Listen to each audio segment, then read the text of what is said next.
בוקר טוב לעם ישראל, בוקר טוב לזוג הנחמד. זה אתם אחים, נכון? כן. כן, בואו תספרו לי, אתם מכירים את ניצחתי ואנצח? כן. בדיוק הכרתי. אוקיי. אני כבר מכירה תקופה. אוקיי.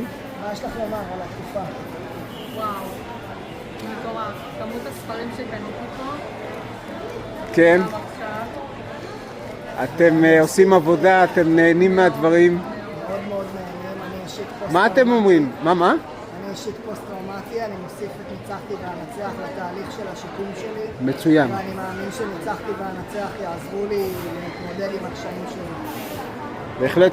אנחנו בעזרת השם נצליח ונרוויח ונראה ישועות גדולות, ואנחנו בדרך לגאולה. אוטוטו יש לנו כבר גאולה. הגאולה מתחילה גאולה פרטית, ואז גאולה לכל עם ישראל, וזה מה שנבקש. ושנאהב את כל הגלובוס הזה, נאהב אחד את השני. וזה השמחה שתהיה לנו, אמן. איזה יופי.